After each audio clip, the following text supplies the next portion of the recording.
बिस्मिल्लाहिर्रहमानिर्रहीम। अस्सलाम वालेकुम dear students.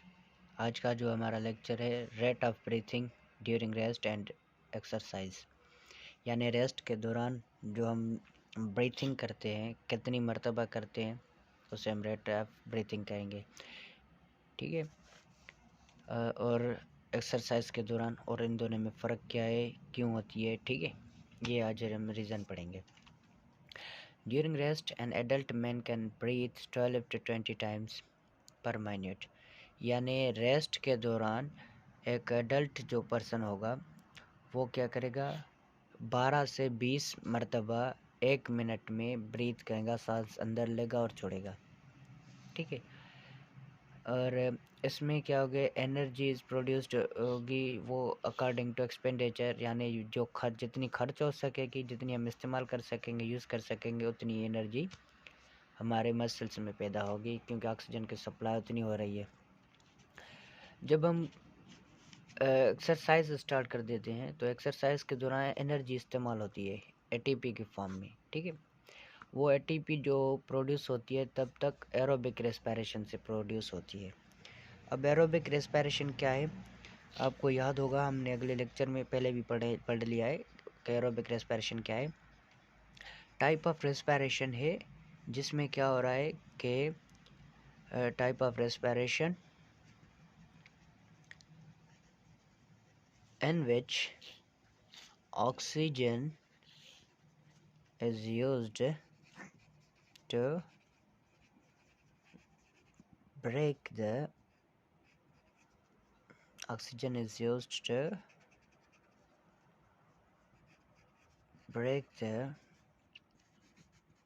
glucose and produce energy। यानी रेस्पिरेशन कैसा टाइप जिसमें ओनली ऑक्सीजन यूज़ हो, इस्तेमाल हो कि वो ग्लूकोज को ब्रेक कर सके, तो उसको हम क्या कहेंगे, एरोबिक रेस्पिरेशन, और इससे एनर्जी पैदा होगी। और ये एरोबिक रेस्पिरेशन होती है माइटोकॉन्ड्रिया में, यानी ऑक्सीजन इस्तेमाल हो क्या करे, ग्लूकोज को ब्रेक करने के लिए सिर्फ़ और सिर्फ, तो उसे हम क्या कहेंगे, एरोबिक रेस्पिरेशन। और ये रेस्पिरेशन जो होती है वो कहाँ होती है, माइटोकॉन्ड्रिया में, ओनली यूकैरियोटिक सेल में, चाहे वो मल्टी सेल्यूलर हो या यूनिसेल्यूलर, माइटोकॉन्ड्रिया होगा वही रेस्पिरेशन करवाएगा एरोबिक रेस्पिरेशन। सॉरी। जब क्या हो रहा है, जब कोई आदमी, जब कोई अगर पर्सन बोलें या फिर कोई एनिमल जब हैवी एक्सरसाइज करता है, यानी वो लगातार काम करता रहता है, तो उसके अंदर जो मसल्स हैं वो एनारोबिक रेस्पिरेशन स्टार्ट कर देती हैं। वो क्यों कर देती हैं, क्योंकि जो वहाँ पर ऑक्सीजन सप्लाई हो रही थी उसकी मदद से हमने ग्लूकोज को ब्रेक किया, एनर्जी पैदा कर ली।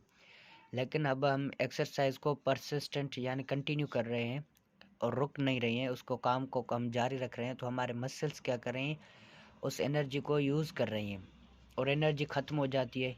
अब ऑक्सीजन भी इतनी सारी नहीं है कि एनर्जी को पैदा कर सकें।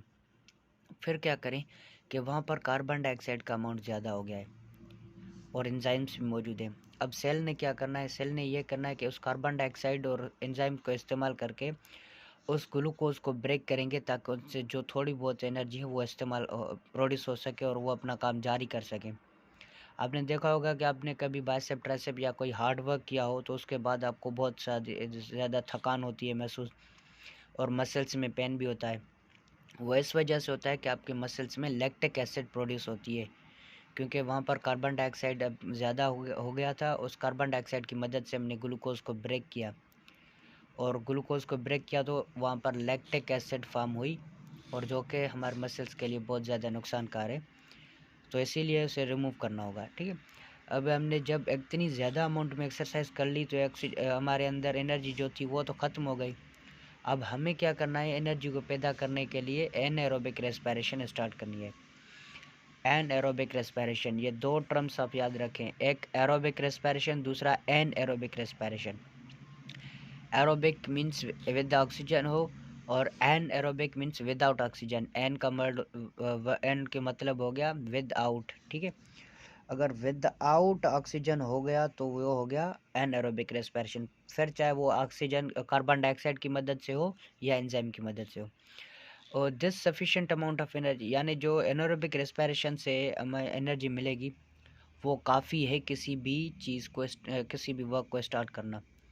फॉर एग्ज़ाम्पल जैसे कि हमें किसी बल्ब को थोड़ा सा जलाने के लिए थोड़े अमाउंट ऑफ एनर्जी, लाइट ज़रूरी होती है, करंट ज़रूरी होता है। जैसे कि 220 वाला वोल्ट पर 220 वोल्ट पर चलने वाला बल्ब होगा, अगर हम उसे 150 वोल्ट देंगे या फिर 100 वोल्ट देंगे फिर भी वो डिम लाइट की तरह जलेगा। यानी ये काफ़ी है कि लाइट वहाँ से प्रोड्यूस कर सके, फिर चाहे ज़्यादा हो या थोड़ी सी। तो यहाँ पर भी थोड़ी सी एनर्जी पैदा होगी, ठीक है। During anaerobic respiration the glucose is broken down and lactic acid by the help of carbon dioxide enzyme. यहाँ पर आप एक बात और याद रखें, ये लैक्टिक एसिड जो पैदा होगी ये सिर्फ एनिमल्स में होगी, यहाँ पर मसल्स में होगी, ठीक है। जब वो ज़्यादा अमाउंट ऑफ एक्सरसाइज करेंगे तो उसमें क्या होगा कि एनारोबिक रेस्पिरेशन स्टार्ट होगी। एनारोबिक रेस्पिरेशन क्या है कि टाइप ऑफ रेस्पिरेशन होगी, ये रेस्पिरेशन का टाइप है जिसमें glucose is broken down, glucose is broken down enter lactic acid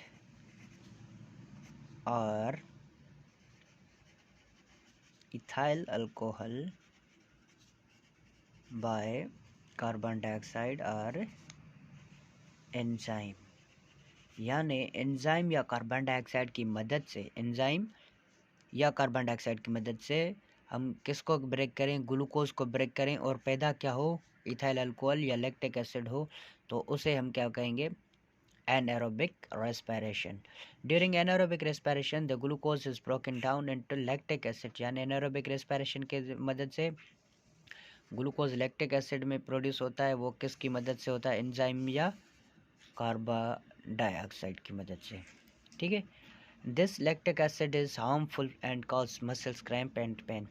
ये कार्बन डाइऑक्साइड का एक्स्ट्रा अमाउंट जो है वो आपकी बॉडी के लिए हार्मफुल है और वो आपकी बॉडी में क्या कर सकता है कि आपकी बॉडी की मसल्स क्रैम्प हो जाएगा, यानी आपकी मसल्स एकदम आपका काम करना छोड़ देंगी, जवाब दे देंगी कि भाई अब हमसे नहीं होगा, और आपको वहाँ पर पेन भी महसूस होगा, ठीक है।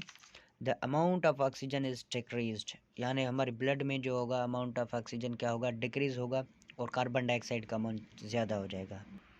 और जब कार्बन डाइऑक्साइड का अमाउंट हमारे ब्लड में ज़्यादा होगा तो वो पीएच को बढ़ाने का सबब बनेगा, क्योंकि हमारे ब्लड की नॉर्मल पीएच है 7.4 और 7.4 से जब ज़्यादा होगी तो उसमें हाइड्रोजन का अमाउंट ज़्यादा होगा। This concentration of carbon dioxide is predicted by chemoreceptors which sends information to brain. यानी जब कार्बन डाइऑक्साइड का अमाउंट बढ़ेगा तो पीएच बढ़ेगी, तो ये कार्बन डाइऑक्साइड के अमाउंट को बरकरार रखने के लिए हमारे अंदर कीमो रिसेप्टर्स लगे हुए हैं। कीमो रिसेप्टर्स कैसे बोलेंगे, कीमो मतलब केमिकल्स और रिसेप्टर्स मीन्स जो कि किसी चीज़ की इंफॉर्मेशन लें, ठीक है। यानी ये क्या करेंगे, केमिकल को किसी की केमिकल रिसेप्टर्स होंगे, किसी केमिकल को सेंस करके उसकी इंफॉर्मेशन ब्रेन तक सेंड करेंगे। तो इससे क्या होगा कि अगर कार्बन डाइऑक्साइड ब्लड में ज़्यादा हो गई तो पीएच ऑफ ब्लड बढ़ जाएगी 7.4 से। और कीमो रिसेप्टर्स जो हमारे अंदर रखे हुए हैं वो कौन से हैं, कैरोटिड और दूसरा एरोटिड, ये आपको मैट्रिक लेवल तक नहीं मिलेगा, ठीक है। कैरोटिड और एरोटिक मैट्रिक लेवल तक नहीं मिलेगा, आप फर्स्ट ईयर लेवल में पढ़ेंगे। तो इससे क्या होगा कि ये जो कैरोटिड और एरोटिक हमारे कीमो रिसेप्टर्स हैं ये क्या करेंगे, उस अमाउंट ऑफ कार्बन डाइऑक्साइड को और पीएच ऑफ ब्लड को सेंस करके उसकी इंफॉर्मेशन भेजेंगे ब्रेन तक। और ब्रेन का जो हाइपोथैलेमस वाला पार्ट है वो क्या करेगा, रेट ऑफ ब्रीथिंग इंक्रीज़ करवाएगा, उसके साथ रेट ऑफ हार्ट बीट भी इंक्रीज़ होगा। आप देखते हैं जब आप हैवी एक्सरसाइज करते हैं या भाग दौड़ करते हैं तो उसके बाद आप ब्रीथिंग ज़्यादा अमाउंट में बहुत तेज़ करते हैं, ठीक है। और उसके अलावा आपकी ब्रीथिंग जो होती है 35 से ऊपर होती है, 35 टाइम्स से ऊपर होती है, ठीक है, पर मिनट। यानी पहले 12 से 20 तक थी, अब 35 से ऊपर चले जाएगी। अब रेट ऑफ ब्रीथिंग 1 मिनट में बहुत ज़्यादा करेंगे। और उसके साथ रेट ऑफ हार्ट बीट भी आपको बढ़ जाएगी। हार्ट बीट यानी आपके दिल की धड़कन जो है वो ज़्यादा हो जाएगी। To remove the lactic acid from the muscles the extra amount of oxygen is required. अब जब लैक्टिक एसिड पैदा हो गई, कार्बन डाइऑक्साइड का अमाउंट ज़्यादा हो गया हमारे बॉडी के अंदर, पीएच ज़्यादा हो गई, वो हम कैरोटिड एरोटिक बॉडीज ने सेंस कर ली, तो अब रेट ऑफ ब्रीथिंग को इंक्रीज़ करना पड़ा। जब रेट ऑफ ब्रीथिंग इंक्रीज़ होगी तो वो सबब बनेगी कि एक्स्ट्रा अमाउंट ऑफ ऑक्सीजन को अंदर लिया जाए। अगर ऑक्सीजन अंदर आएगी ज़्यादा अमाउंट में तो वो क्या करेगी, लैक्टिक एसिड को हमारे मसल्स से रिमूव करवाएगी। तो ये एक्स्ट्रा अमाउंट ऑफ ऑक्सीजन जो है हमारे मसल्स से लैक्टिक एसिड को रिमूव करने के लिए, उसे क्या बोलते हैं हम, ऑक्सीजन डेबिट बोलते हैं। यानी एक्स्ट्रा अमाउंट ऑफ ऑक्सीजन जो रिक्वायर होगी यहाँ पर, मैं आपको सिर्फ ट्रांसलेशन और मतलब समझाता जा रहा हूँ। पॉइंट्स मैंने नोट कर लिए, आप यहाँ पर पॉइंट्स एक पॉइंट बाय पॉइंट लिख सकते हैं, ठीक है। बाकी अगर इंग्लिश भी पढ़ूँ फिर ट्रांसलेट करूँ फिर आपको समझाऊँ तो उसमें ज़्यादा टाइम कंज्यूम होगा। तो एक्स्ट्रा अमाउंट ऑफ ऑक्सीजन जो हमने ली ताकि हमारे मसल्स से क्या कर सके, कार्बन डाइऑक्साइड को और लैक्टिक एसिड को रिमूव कर सकें, क्योंकि वो हार्मफुल है हमारे मसल्स के लिए। तो उस अमाउंट ऑफ ऑक्सीजन को हम क्या बोलेंगे, ऑक्सीजन डेबिट, यानी ऑक्सीजन का ज़्यादा खर्चा भी बोल सकते हैं। डेबिट यानी ज़्यादा खर्चा भी बोल सकते हैं, ऑक्सीजन का ज़्यादा खर्चा। To increase rate of breathing is used to get the extra amount of oxygen. यानी रेट ऑफ ब्रीथिंग को इंक्रीज़ करने का सबब ही यही है कि ऑक्सीजन के ज़्यादा सप्लाई हम ले सकें, कार्बन एनवायरनमेंट से ऑक्सीजन का अमाउंट ज़्यादा हम यूज़ कर सकें। अभी यहाँ पर कुछ एरोबिक और एनारोबिक रेस्पिरेशन के बारे में आपको कुछ बताएं। एरोबिक रेस्पिरेशन में जैसे कि हमने बोला कि जब हम ऑक्सीजन की मदद से ग्लूकोज को ब्रेक करें या शुगर को ब्रेक करें तो उससे एटीपी फॉर्म होगी, कार्बन डाइऑक्साइड और वाटर भी फॉर्म होगा, ठीक है। कार्बन डाइऑक्साइड, वाटर और एटीपी। एटीपी क्या हो रही है कि 36 एटीपी के मॉलिक्यूल हो रहे हैं और ये बन रही है माइटोकॉन्ड्रिया के अंदर। यानी जो भी यूकैरियोटिक सेल होगा, अभी आपको याद होना चाहिए कि यूकैरियोटिक सेल किसे बोलते हैं, ठीक है। और एनारोबिक रेस्पिरेशन हमारे अंदर भी होती है, लेकिन कब होती है, वो तब होती है जब हम हैवी एक्सरसाइज करते हैं, ठीक है। तो हमारी मसल्स स्टार्ट कर देती हैं एनारोबिक रेस्पिरेशन। उस एनारोबिक रेस्पिरेशन में क्या होता है कि हम ग्लूकोज को ब्रेक करना होता है कार्बन डाइऑक्साइड या एंजाइम की मदद से। सॉरी, मैंने भी हमको बड़ा लंबा कर दिया है। ग्लूकोज कार्बन डाइऑक्साइड या एंजाइम की मदद से, और उससे पैदा क्या होगा, लैक्टिक एसिड पैदा होगा।